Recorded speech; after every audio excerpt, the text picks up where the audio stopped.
लोकसभा निवडणूक व आचारसंहितेच्या पार्श्वभूमीवर बोरगाव येथे चेकपोस्टची उभारणी। चेकपोस्टमुळे अवैध वाहतुकीला बसणार आळा। देशातील 18व्या लोकसभा निवडणुकीच्या पार्श्वभूमीवर संपूर्ण देशभरात आचारसंहिता लागू झाली असून या अनुषंगाने सीमा भागातील बोरगाव सर्कल येथे तालुका प्रशासन व पोलीस खात्याच्या वतीने चेकपोस्टची उभारणी करण्यात आली आहे। विधानसभा निवडणूक असो किंवा लोकसभा निवडणूक या पार्श्वभूमीवर बोरगाव सर्कल येथे नेहमीच चेकपोस्टची उभारणी करण्यात येते।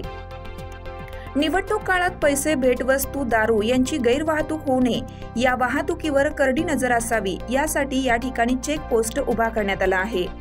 बोरगावसह एकूण जिल्ह्यात 64 पोस्टची निर्मिती केली असून 24 तास या ठिकाणी पोलीस व इतर सेक्टर अधिकारी या ठिकाणी काम करणार आहेत।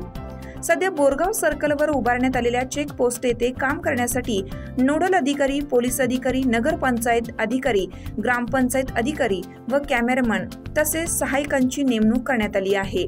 सध्या चेकपोस्ट उभारण्यात आला असून लवकरच या ठिकाणी सीसीटीव्ही कॅमेरेही बसवण्यात येणार असल्याचे अधिकाऱ्यांनी सांगितले। रोख रक्कम 50,000च्या वर रोकड सापडल्यास तातडीने वरिष्ठ अधिकाऱ्यांना याबाबत कळवावे असे नियम आहे। तसेच बँक व्यवहार, आर्थिक व्यवहार याकडेही प्रत्येक अधिकाऱ्यांनी जातीने लक्ष देणार आहेत। बोरगाव पासून सुमारे 3 किलोमीटर अंतरावर महाराष्ट्र राज्य चालू होतं। या ठिकाणीही कोल्हापूर जिल्हा पोलिसांच्या वतीनं महाराष्ट्र राज्यात ही चेकपोस्ट उभारण्यात आला आहे। या ठिकाणीही कर्नाटक राज्यातून महाराष्ट्र राज्यात प्रवेश करणाऱ्या सर्वच वाहनांची कसून तपासणी करण्यात येत आहे। तसेच महाराष्ट्र राज्यातून कर्नाटक राज्यात येणाऱ्या वाहनांचीही कर्नाटकची चेकपोस्ट या ठिकाणी कसून तपासणी व चौकशी करण्यात येत आहे। बोरगाव सर्कलवरून मोठ्या प्रमाणात अवैध वाहतूक होत असते।